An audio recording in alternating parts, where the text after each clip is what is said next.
2004 BMW E46 325Ci Convertible. Not every used BMW is a low-mileage M car. Some are fairly well used, like this E46 3 Series. As solid as they may be, these are the cars that live up to the iffy BMW reliability track record.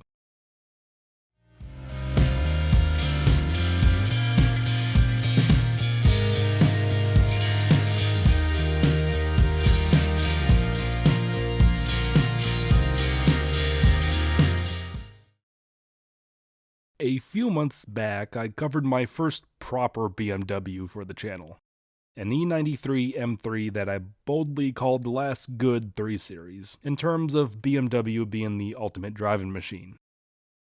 The car that it replaced, the E46, truly fits that bill. These were very solid cars. They had an understated design, and the performance to boot. Even the lowly mid-level cars, such as this 325Ci Convertible, handled excellently. And while this particular one may be falling apart at the seams, it still holds up and trucks on. As beat up as it may be, there's nary an interior rattle on this now 18-year-old convertible. While the E93 series was the peak of BMW in the car world sense, the E46 before proudly carried them to the top. The American manufacturers were simply struggling to play catch-up at the time, with Cadillac reimagining himself as a full-on BMW fighter with all the angles in the world, and Lincoln briefly dipping its toes in the rear-wheel drive sports sedan market before bailing on it completely due to it not putting out the numbers that Ford liked. Mercedes was at their low point with unreliable cars, Lexus IS was still in its infancy, and Jaguar was busy missing the mark with their retro-inspired X-Type. And of course, there was Audi, but it's Audi. They're alright, I guess. But in terms of compact executive cars, the E46 3 Series was truly at the top of the heap. While it may appear to be an evolution of the E36 3 Series that it replaces, its development traces back to 1993 under chief designer Wolfgang Zietbart and R&D head Wolfgang Reitzel. Chris Bangle led the design of the car, and the sedan would be shown off to the automotive press world in November of 1997. Deliveries started in Europe in 1998, and North America would get it a year later. BMW proudly claimed that the body shell was 70% more rigid than the E36. All-wheel drive would also make a comeback for the first time since 1991, while normal rear-wheel drive models boasted a 50-50 weight distribution. The E46 was also a lot more computerized over the E36, as it was the first 3 Series to use variable valve timing, known in BMW's lingo as Valvetronic. You got a sedan, a coupe, a convertible, a wagon, and a weird hatchback known as the 3 Series Compact. With the exception of the Compact, every 3 Series of this generation would be sold under the E46 chassis code, unlike the 90 Series that came after, which of course would give a different designation for each body style. The E46 saw a wide variety of 4-cylinders and straight 6s for this generation, as well as some diesel models. You also had the choice of an auto or manual transmission, or an automated manual known as SMG2 available in the M3 Performance model. And of course, power sent to the rear as it should in a proper BMW. Overall, the E46 3 Series is a solidly built car. The doors have this heft that you'd struggle to find in another car at the time. Every switch and interior piece just feels solid except for the center console on this one, which is literally crumbling to pieces. You cannot deny that the E46, like all BMWs, was built with the precision that you expect to find on a BMW, especially an early aughts one.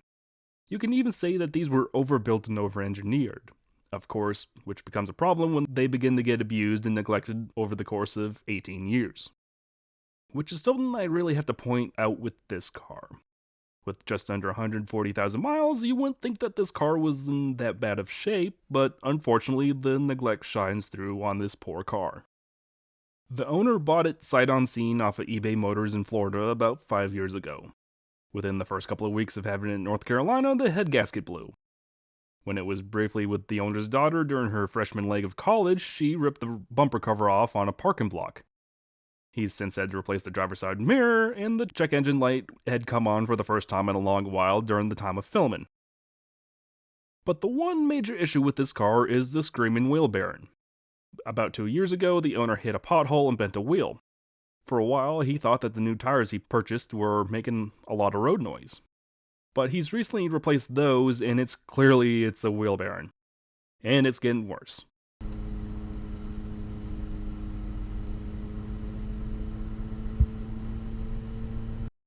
It's loud, especially at highway speeds. Aside from the wheel bearing, everything else is relatively minor. The factory head unit has died, there's a control arm bushing that's making a squeaking noise, and the aforementioned center console that's absolutely disintegrating. The top operates slowly, but it was operated on a cold winter day, which certainly didn't help. The shocks on the hood have given up the ghost, and the trunk latch sometimes doesn't work, opening or closing. But here's the thing, as beat up as this car is, with that screaming wheel bearing, you take it out on the highway, and there's nary an interior rattle. The thing is about these cars, especially E46s, is that you can beat the absolute snot out of them.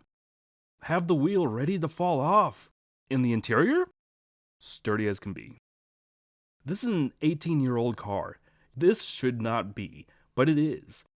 And that type of build quality is why the E46 is held in such high regard.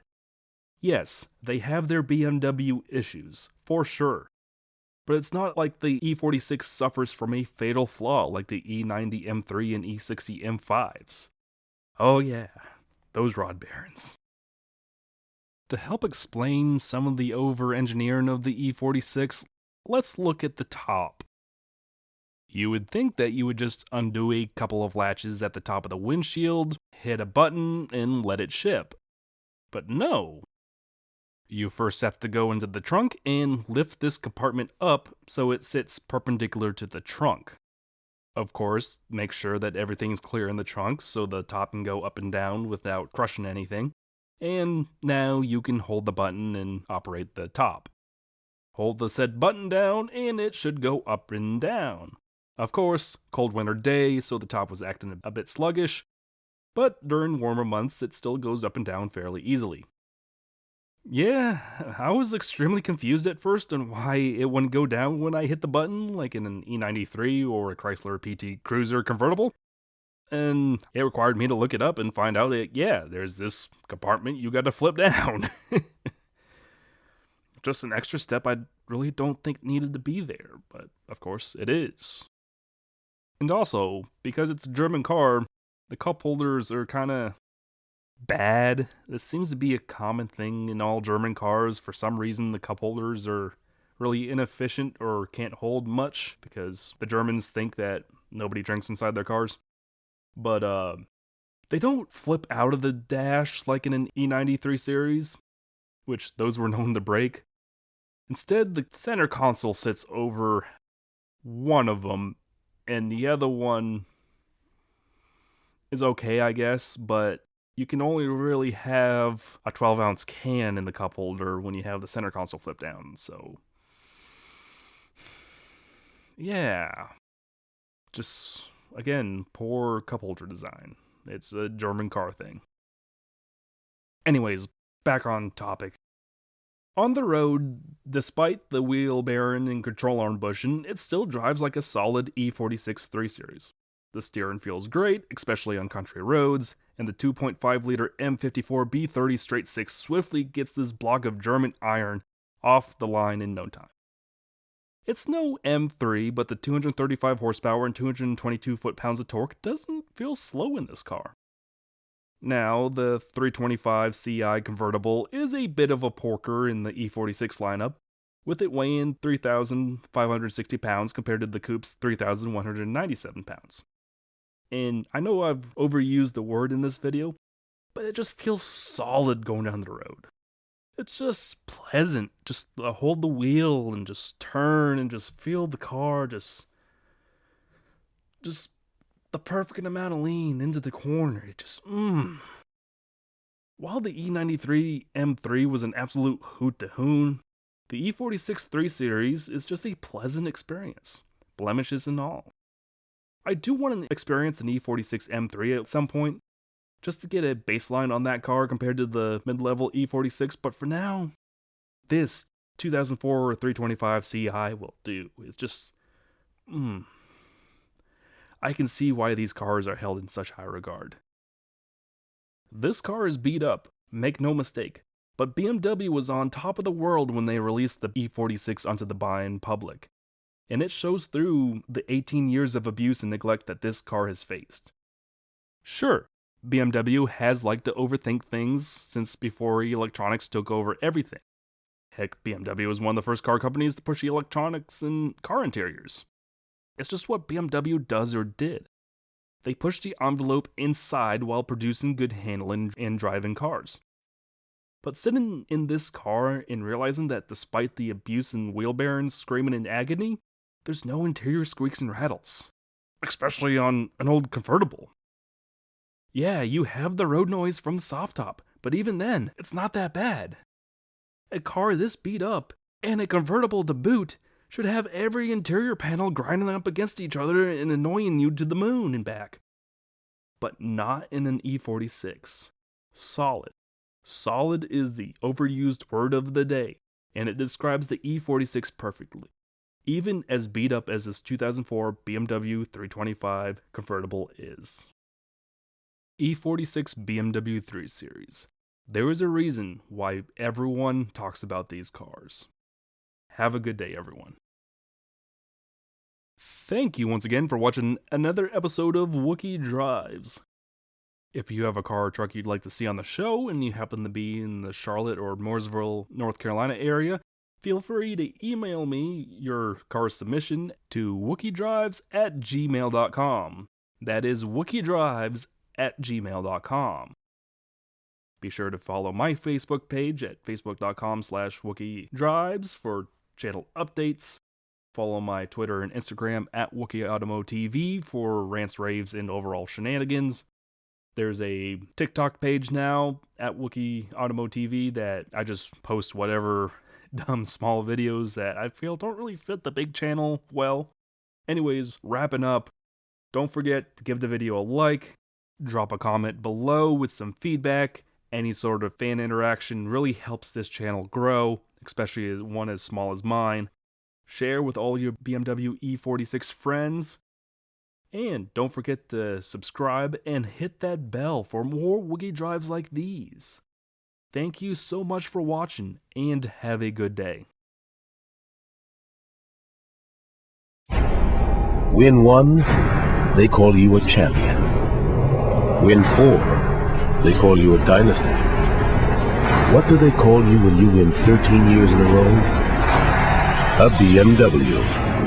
The 3 Series was named one of Car and Driver's 10 best for 2004, an unprecedented 13th consecutive year.